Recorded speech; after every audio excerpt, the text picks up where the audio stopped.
bagiku. Mari yang percaya angkat kedua tangan kita, katakan seperti Bapa sayang anaknya, demikianlah kau menuntun langkahku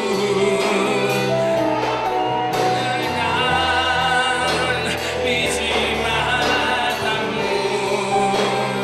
Kau berikan semua yang ada padamu, seperti Bapa sayang anaknya,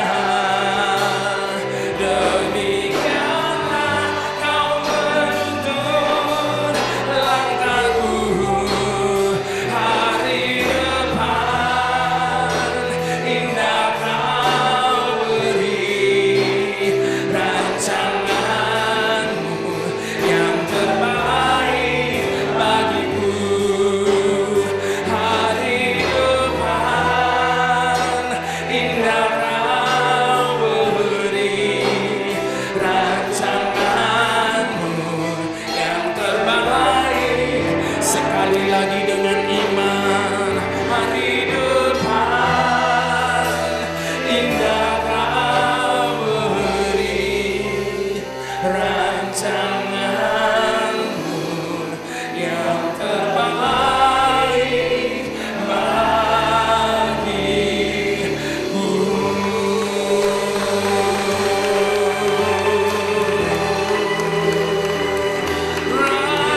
Rancanganmu ya Bapa, yang terbaik.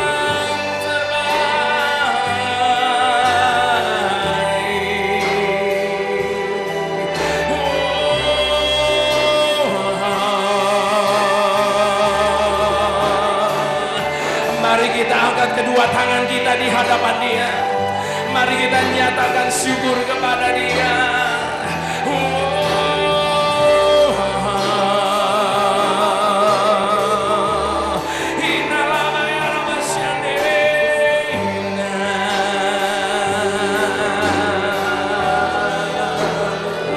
Selamanya Engkau baik,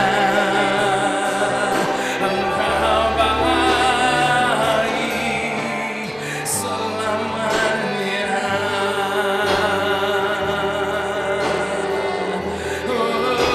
Engkau baik, selamanya Engkau setia.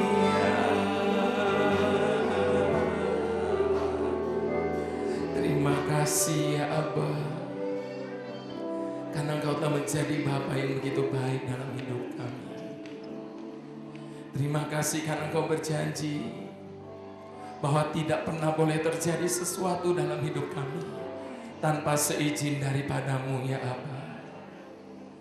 Karena Engkau menjaga hidup kami sebagaimana Engkau menjaga biji matamu.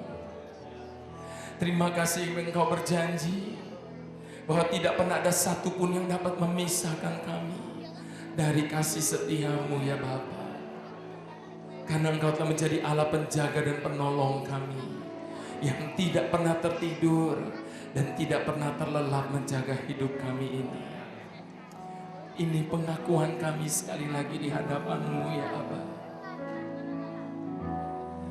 Tak sedetik pun Kau jauh dariku, selalu Kau jaga hidupku. Tak sekalipun Kau meninggalkanku. Kau lukis aku di tangan-Mu,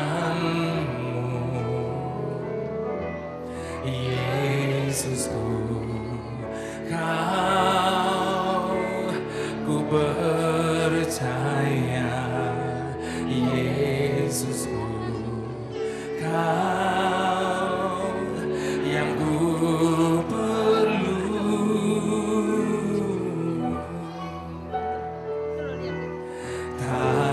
sedetik pun kau jauh dariku, selalu kau jaga hidupku,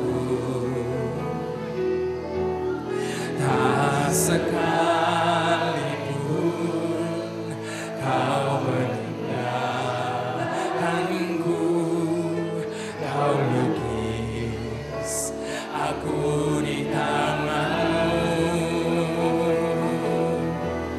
Yesusku, ku percaya, Yesusku, Kau yang ku perlu.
Sehingga sejak saat itu kondisi dia terus merosot.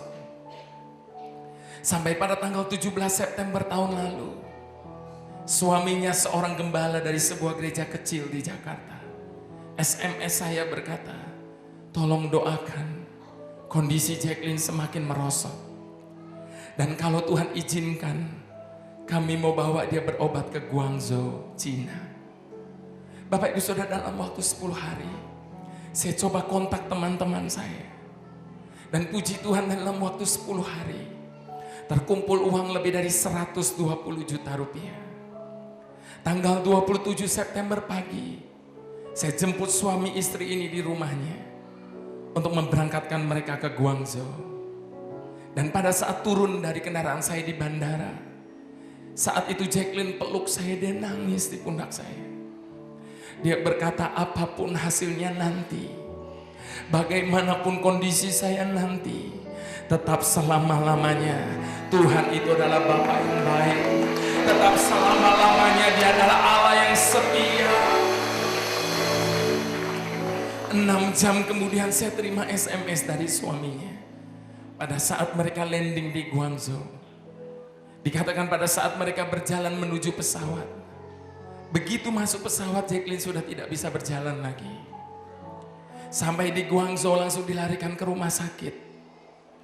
Sayangnya malam hari itu Bapak Ibu Saudara, tim dokter di Guangzhou mendeteksi bahwa kemungkinan besar ada penyakit lain lagi yang terjadi atas dirinya, yaitu kanker nasofaring. Bapak Ibu Saudara, kanker nasofaring tidak boleh ada dalam satu tubuh dengan orang yang sedang mengalami penyakit macam dia. Karena pengobatan dari dua penyakit ini bertolak belakang sama sekali. Namun malam hari itu dari Guangzhou, mereka sempat SMS saya berkata, di tengah-tengah lembah kekelaman kami saat ini, kami tetap mau menyerah kepada kehendak Tuhan. Sebab kami percaya Tuhan tidak pernah salah bertindak. Bahkan malam hari itu di Guangzhou, Jacqueline sempat menciptakan 2 pujian yang dia berikan di album yang terbaru hari ini. Pujian yang pertama dia katakan, Engkau alasan aku hidup. Bapak Ibu Saudara, kalau mau mengerti nilai sebuah kehidupan, tanya kepada orang-orang seperti Jacqueline hari ini. Sebab hanya orang-orang seperti itulah yang mengerti betul seberapa nilai sebuah kehidupan itu. Seringkali kita yang dianugerahi kesehatan oleh Tuhan, kita dianugerahi kebaikan Tuhan, kita selalu mengeluh kepada Tuhan. Bahkan tidak sedikit kita menyesali hari-hari kita. Pujian yang kedua dia beri judul, Tuhan tidak pernah salah. Dalam kondisi dia seperti itu, dia tetap memproklamirkan bahwa selama-lamanya Tuhan itu tidak pernah buat salah. Menjelang akhir tahun kemarin Bapak Ibu Saudara, bersama dengan 8 pemuji, saya mengadakan malam amal di Jakarta. Dan hasil yang kami dapat malam hari itu, kami berangkatkan suami istri ini ke Singapura. Dan pada saat dicek di Singapura, seluruh penyakitnya dinyatakan confirm. Seluruh penyakitnya positif. Sampai hari ini kondisi dia tidak lebih baik Bapak Ibu Saudara. 3 bulan yang lalu saya datangi dia. Saya tanya, bagaimana kondisi kamu hari ini? Dia berkata, kemarin saya baru pulang dari rumah sakit Siloam Karawaci. Dan pada saat dicek di rumah sakit itu, saat itu ditemukan ada banyak daging tumbuh di mulut rahimnya. Akibat dari obat-obat dosis tinggi yang dia konsumsi selama ini. Bahkan saat itu rumah sakit Siloam berkata, kemungkinan besar ini adalah kanker rahim. Sehingga saat itu juga daging-daging itu dibakar. Dia berkata sangat menyakitkan. 3 minggu yang lalu pada waktu saya sedang pelayanan di Bangka, saya coba telepon dia, saya tanya, bagaimana kondisi kamu hari ini? Dia berkata, kemarin leher saya sakit sekali. Dan pada waktu di scan di rumah sakit, dari 15 benjolan getah bening yang ada di dalam lehernya, hari ini 6 diantaranya sudah membesar. Seminggu lalu dia pulang dari rumah sakit. Karena pada saat dia batuk, seluruh pembuluh darah di hidungnya pecah. Sehingga dia muntah darah begitu banyak sekali. Bapak Ibu Saudara, Jacqueline punya 2 orang anak.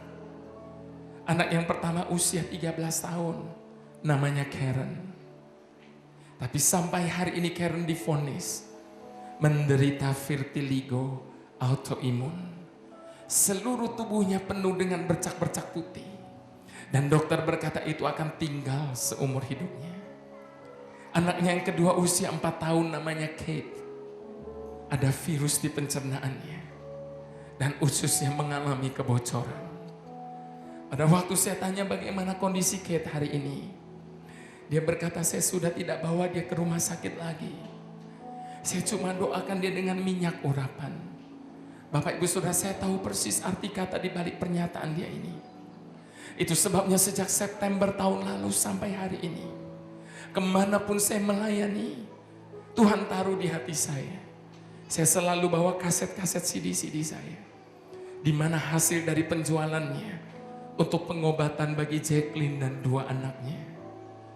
Bapak Ibu Saudara, pada saat keadaan kita baik, pada saat kita dianugerahi kesehatan oleh Tuhan, lalu kita berkata Tuhan itu baik, Tuhan itu setia.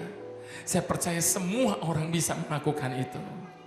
Namun dapatkah kita berkata sebagaimana Jacqueline berkata hari ini, di tengah-tengah lembah kekelaman, bahkan bayang-bayang maut dalam hidupnya, dia tetap berkata, sekalipun dagingku dan hatiku habis lenyap, tetap Tuhan Allah sampai selama-lamanya. Apapun yang terjadi, tetap Tuhan Allah sampai selama-lamanya.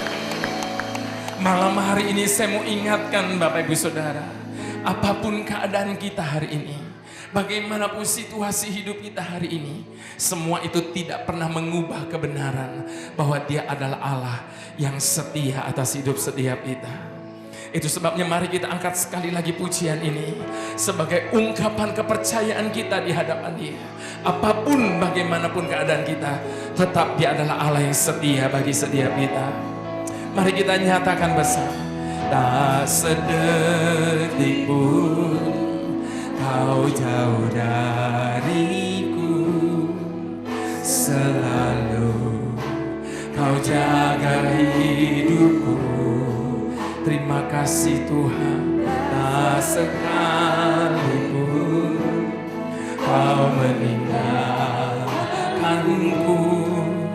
Kau lukis aku di tangan-Mu,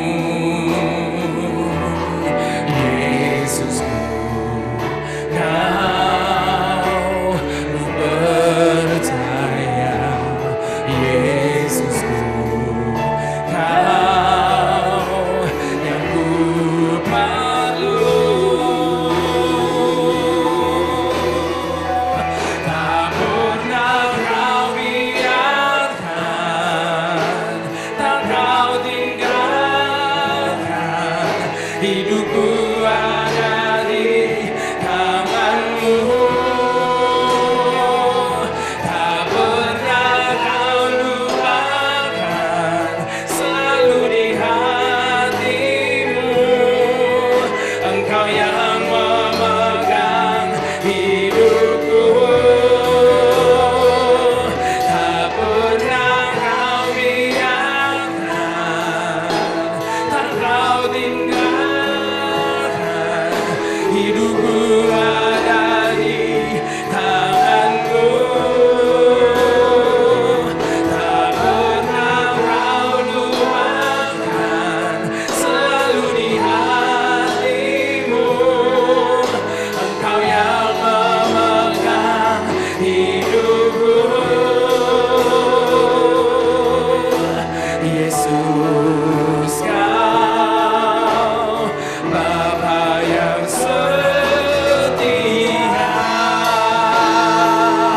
Mari yang percaya angkat kedua tangan kita, katakan, tak pernah Kau biarkan, tak Kau tinggalkan. Hidupku ada di tangan-Mu. Tak pernah Kau lupakan, selalu di hati-Mu. Engkau yang memegang hidup.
Terima kasih untuk kesetiaan-Mu atas hidup kami Tuhan.